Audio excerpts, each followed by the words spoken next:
Hey, what's going on, guys? Sean here.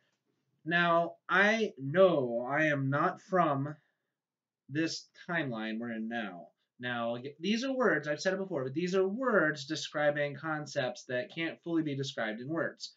But for lack of better vocabulary, I know I'm not from this timeline. And before I ever heard anything about the Mandela Effect, before I learned about the Berenstain Bears, Luke, I am your father, if you build it, they will come, beautiful day in the neighborhood, and all of those interesting Mandela effect changes, not to mention the map changing, the physical location of continents. Before all of that, the Great Pyramid, the pyramids of Giza, changed dramatically for me months before I ever realized anything about Mandela effect. In fact, the pyramids changing triggered something in me to study more aggressively about parallel realities because I realized I clearly was in one. Now, a long time ago, we're talking 15 years ago, I was learning about how human beings are capable of moving into a parallel reality or jumping timelines, however you want to call it.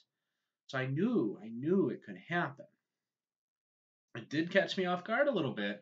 In fact, when I realized the Great Pyramids had changed for me, the pyramids in Giza had changed for me, I was so stunned that the next day at work, I was so just so out of it in a good way. My mind was stretched out and it felt I don't know, I guess I'm weird because I felt nice to me. I found it interesting. But I was still like I was unsettled in a good way. I told my boss. She's pretty open-minded. But yeah, I was telling her I'm like they changed. I just couldn't believe it. I could believe it, but part of me couldn't believe it. It's just I knew this stuff was coming, but I didn't expect it to come so quick. I didn't expect to see it at this point. I just wow. Great Pyramids had changed quite a bit, and I'm going to detail what I noticed. Again, for me, this predated Mandela Effect by quite a bit. Mandela Effect, it was August of last year, 2015, where I realized the Berenstain Bears became the Berenstain Bears, and there was no such thing as Berenstain Bears. They didn't exist except in people's memories. So this would have been like in the spring of 2015 when the pyramids changed for me, and I was just like, what the hell? I have older videos. If you look at my videos, you can look up pyramid or just go to my the oldest videos I have, and I'm talking about the pyramid stuff a bit. But yes, so the Great Pyramids, they sure did change for me. Now, specifically, before I realized all of the changes that really affected me with regards to the pyramids, it was the missing capstone. Just blew my mind. I've been interested in the Great Pyramid because I've been interested in what the Earth was like before the flood. Fascinated with Atlantis and our history before the flood almost wiped us out completely.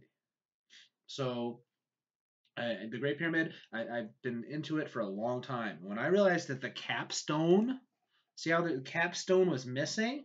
I heard some other video I was watching about something else had made a reference to the missing capstone. Like, what? There's no missing capstone in the Great Pyramid. So started looking at pictures. I'm like, what the hell?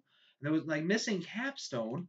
Then I saw this kind of stuff like they're trying to like rebuild the rebuild the capstone.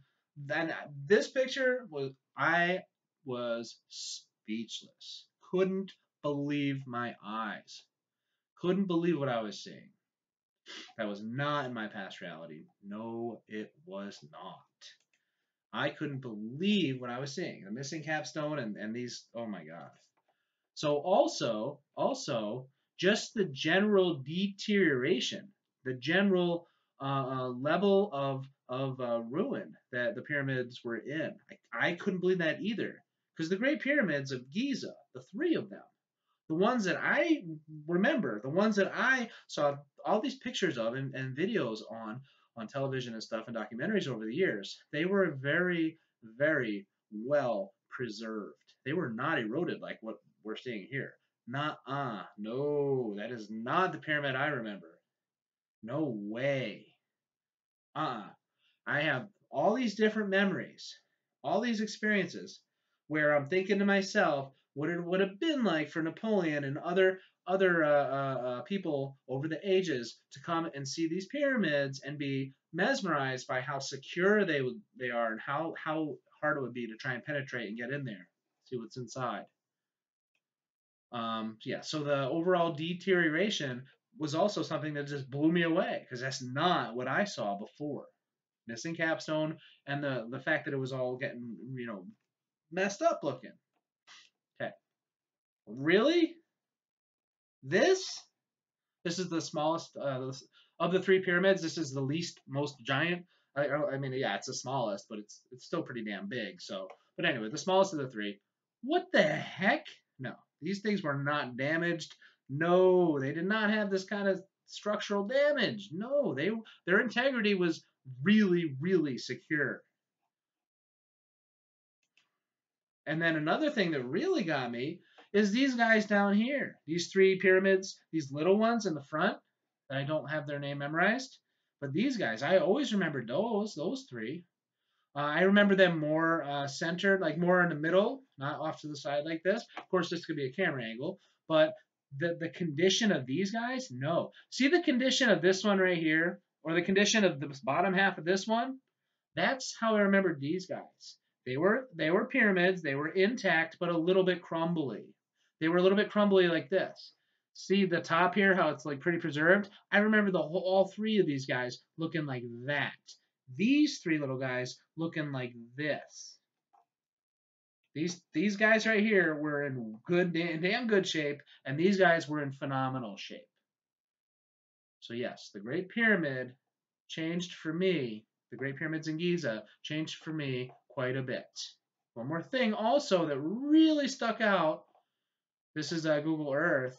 Look at the proximity. This is the pyramids right here. The proximity of the city line here and here.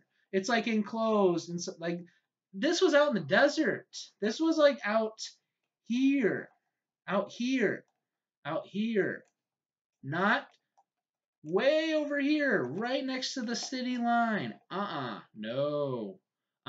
And back when I first did videos and I was talking about this, there was a gentleman, a friend of mine. He has a YouTube channel, Mind Land Hopping. I will link him below so you can see his website, his YouTube channel. He has another YouTube channel that he doesn't post videos on anymore because I don't know, there's some issues going on. But yes, so absolutely, that's crazy. But anyway, yeah, he couldn't believe it either. He studied the pyramids a lot as well. He was Mandela Effect sensitive, and also understood about quantum jumping, and it blew him away that the city was that close. I couldn't believe it either. Like, what the heck? So yeah, there's a little bit about before the Mandela Effect ever hit me, when it was hitting me and I didn't realize it, when the pyramids had clearly changed for me.